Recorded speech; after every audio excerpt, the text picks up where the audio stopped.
কইতেছে সব দেশে সরকার বদল হইলে নিজের লোক বসায়, কথা সত্য, কিন্তু আপনারে দুইটা জিনিসের জবাব দিতে হবে।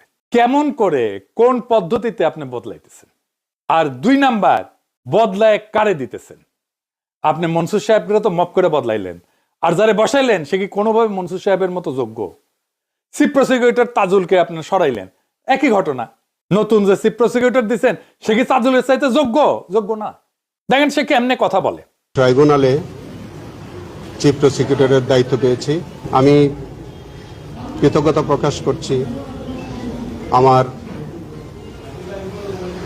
আমি যে দল করি, আমার দলের প্রতিষ্ঠাতা স্বাধীনতার মহান ঘোষক শহীদ রাষ্ট্রপতি জিয়াউর রহমান,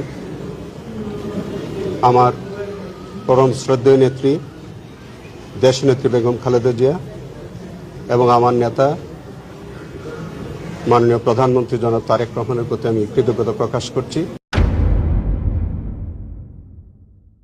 আমি খুব কনফিডেন্ট যে আমার 17 মাসের সময়ে যে বিচারগুলো হয়েছে, যে রায় হয়েছে, যে ডকুমেন্ট আমরা প্রডিউস করেছি, এই ব্যাপারে উচ্চ আদালতে গিয়ে কোনো রকমের এই জিনিসগুলোর ব্যাপারে কোনো অপ্রমাণ হওয়ার সুযোগ নেই, জাজমেন্ট উল্টে যাওয়ার কোনো সুযোগ নেই।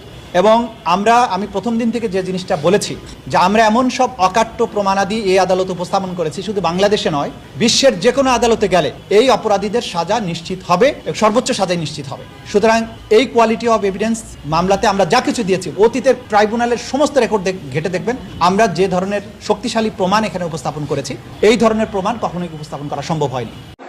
পৃথিবীর সমস্ত সম্পদের বিনিময়ে আমার প্রসিকিউশন টিমকে কেউ কিনতে পারবে না।